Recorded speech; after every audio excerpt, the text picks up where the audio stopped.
ہمارے رب العالمین سورہ بقرہ میں 265 اور 266 میں فرماتے ہیں وَمَثَلُ الَّذِينَ يُنْفِقُونَ أَمْوَالَهُمْ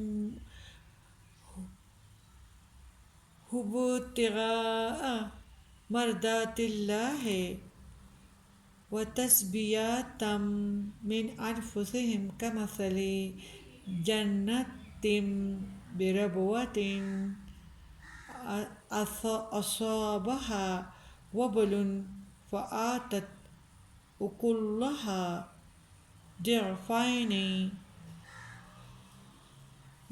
ضِعْفَيْنِ فَإِن لَّمْ يُصِبْهَا وَبْلٌ فَطَلٌ وَاللَّهُ بِمَا تَعْمَلُونَ بَصِيرٌ يَوَدُّ أَحَدُكُمْ أَن تَكُونَ لَهُ جَنَّةٌ مِّن نَخِيلٍ وَأَعْنَابٍ تَجْرِي مِن تَحْتِهَا الْأَنْهَارُ لَهُ فِيهَا مِن كُلِّ الثَّمَرَاتِ وَأَصَابَهُ الْكِبَرُ وَلَهُ ذُرِّيَّةٌ ضُعَفَاءُ فَأَصَابَهَا إِعْصَارٌ فِيهِ نَارٌ فاحترقت كَذَلِكَ يُبَيِّنُ اللَّهُ لَكُمُ الْآيَاتِ لَعَلَّكُمْ تَتَفَكَّرُونَ۔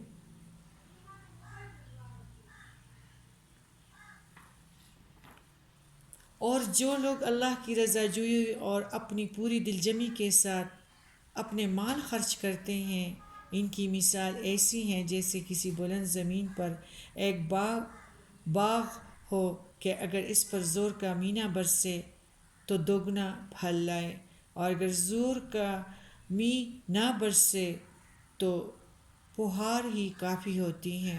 اور جو کام تم کرتے ہو اللہ اسے دیکھ رہا ہے۔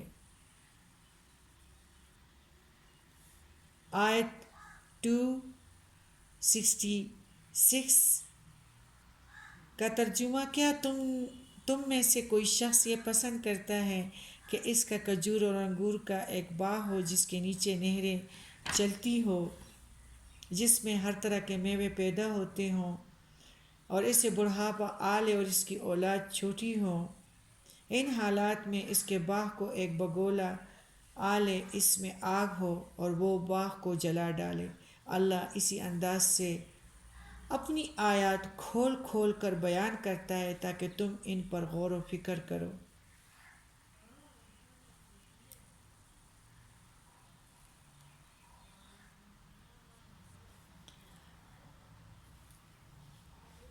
یعنی اگر ربوا کا مطلب ہے یعنی بڑھنا، پھولنا، ربوس یعنی ایسی زمین ہے جس کی سطح عام زمین سے قدر بلند ہے اور قدر نرم ہے۔ ایسی زمین عموماً سرسبز اور شاداب ضرور ہوتی ہیں۔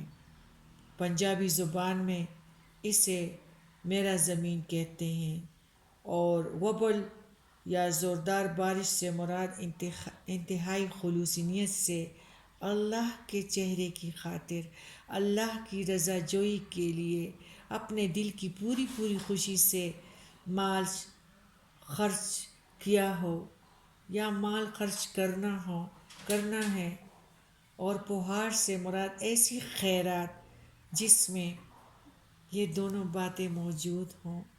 اتنے اعلیٰ درجے کی اگر نہ بھی ہو، کوئی پلازے، کوئی پلاٹ،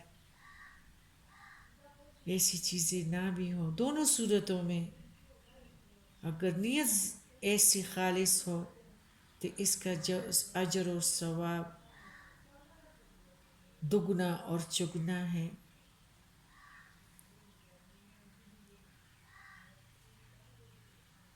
نیک اعمال کو برباد کرنے والے کی مثال اس طرح ہے کہ ایک دفعہ حضرت عمر فاروق رضی اللہ تعالیٰ عنہ نے صحابہ سے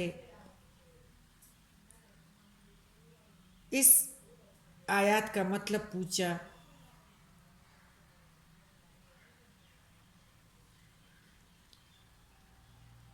صحابہ نے کہا واللہ عالم. حضرت عمر نے غصے سے کہا کیا بات ہوئی، صاف کہو کہ ہمیں معلوم ہے یا نہیں معلوم. اس وقت ابن عباس کہنے لگے امیر المومنین میرے دل میں ایک بات آئی ہے. آپ نے کہا بتیجے بیان کرو اور اپنے آپ کو چھوٹا نہ محسوس کرو، نہ سمجھو. ابن عباس کہنے لگے اللہ نے یہ عمل کی مثال بیان کی ہے. حضرت عمر نے پوچھا کون سے عمل کی؟ ابن عباس اس کا کچھ جواب نہ دے سکے. حضرت عمر نے کہا یہ ایک مالدار شخص کی مثال ہے جو اللہ کی اطاعت میں عمل کرتا رہتا ہے، پھر اللہ شیطان کو اس پر غالب کر دیتا ہے اور وہ پھر گناہوں میں مصروف ہو جاتا ہے اور اس کے نیک اعمال سب کے سب فنا ہو جاتے ہیں. بخاری کتاب التفسیر. یعنی ایسے شخص کی حالت ہوتی ہے کہ اسے بڑھاپے میں باغ کی پیداوار کی انتہائی ضرورت ہوتی ہے اور سر نو باغ لگانے کا موقع بھی نہیں ہوتا اور اس کے بچے اس کی مدد بھی نہیں کر سکتے. وہ تو خود اس سے بھی زیادہ محتاج ہوتے ہیں کیونکہ ننھے ہوتے ہیں، چھوٹے ہوتے ہیں. کوئی نیک عمل مثلا خیرات کرنے کے بعد اس کی پوری محافظت کرنا بھی ضروری ہے. احسان جتانے، بگار رہنے اور یا اس طرح شرک کر بیٹھنے سے، جس طرح عید میلاد النبی کے میلے چل رہے ہیں جو ہمارے مذہب میں نہیں ہیں، بدعت بھی ایک قسم جو ہم کر رہے ہیں، اس سے بھی بربادی ہیں. اپنے باغ کو اس طرح جلا نہ ڈالے کہ آخرت میں اسے اپنے اعمال میں سے کوئی چیز بھی نظر نہ آئے، کوئی چیز بھی ہاتھ نہ آئے. اس کو اعمال کی اس وقت شدید ضرورت ہوتی ہے. حدیث میں ہے شیطان کے غالب کرنے سے مراد یہ ہے کہ انسان حصول مال میں اس قدر مگن ہو جاتا ہے کہ اللہ کی اطاعت سے لاپرواہ ہو جاتا ہے یا اس طرح کی نافرمانیاں کفر شرک بدعت کے کام کرتا ہے جس سے اس کے اعمال ضائع ہو جاتے ہیں.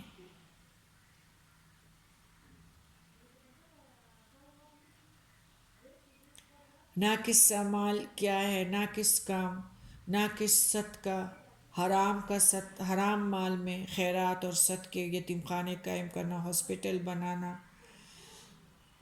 یہ بھی نہیں ہے. برا بن عذاب رضی اللہ تعالیٰ عنہ فرماتے ہیں کہ یہ آیت ہم گروہ انصار کے حق میں نازل ہوئی ہیں کہ ہم کھجور والے تھے. ہم میں سے ہر کوئی اپنی قلت اور کثرت کے موافق کھجوریں لے کر آتے تھے، کوئی ایک خوشہ، کوئی دو خوشے، اور انہیں مسجد میں لٹکا دیتے تھے. اہل صفا کا یہ خیال تھا کہ ان کے پاس کھانے کے کچھ نہیں ہوتا تھا. ان میں سے کوئی آتا تو عصا سے خوشے کو ضرب لگاتا تو اس سے تر اور خشک کھجوریں گر پڑتے جنہیں وہ کھا لیتے تھے، اور جنہیں نیکی کی رغبت نہ ہوتی تھی تو وہ ایسے خوشے لاتے تھے جن میں ناقص اور ردی کھجوریں ہوتی تھیں. ٹوٹے پھوٹے ہوشے لے کر آتے. تب اللہ نے یہ آیت نازل فرمائی، یعنی اے ایمان والو، جو کچھ تم نے کمایا ہے اور جو کچھ یعنی وہ باغ کو جلا ڈالے. اللہ تعالیٰ اس انداز سے اپنی آیاتوں کو کھول کے بیان کرتا ہے تاکہ تم اس پر غور کرو. اے ایمان والو، جو کچھ تم نے کمایا ہے اور جو کچھ ہم نے تمہارے لیے زمین سے نکالے، اس میں اچھی چیزیں اللہ کی راہ میں خرچ کرو. تو یہ اسی طرح کھجوریں لاتے تھے، ٹوٹے پھوٹے خوشے بھی. تب یہ آیت نازل ہوئی. برا رضی اللہ تعالیٰ عنہ فرماتے ہیں کہ اس کے بعد ہر شخص اچھی کھجوریں لاتتا ترمزی اباب التفسیر۔ اس آیات سے ہمیں کیا ملتا ہے؟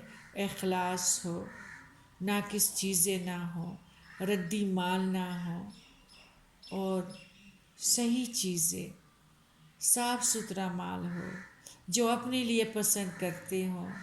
اللہ تعالیٰ کے ساتھ اگر تجارت کرنا ہے تو ستھرے مال کی تجارت کرو، اچھے مال کی، جو اپنے لیے پسند کرتے ہو۔ قافلے بھیجو سامان کے۔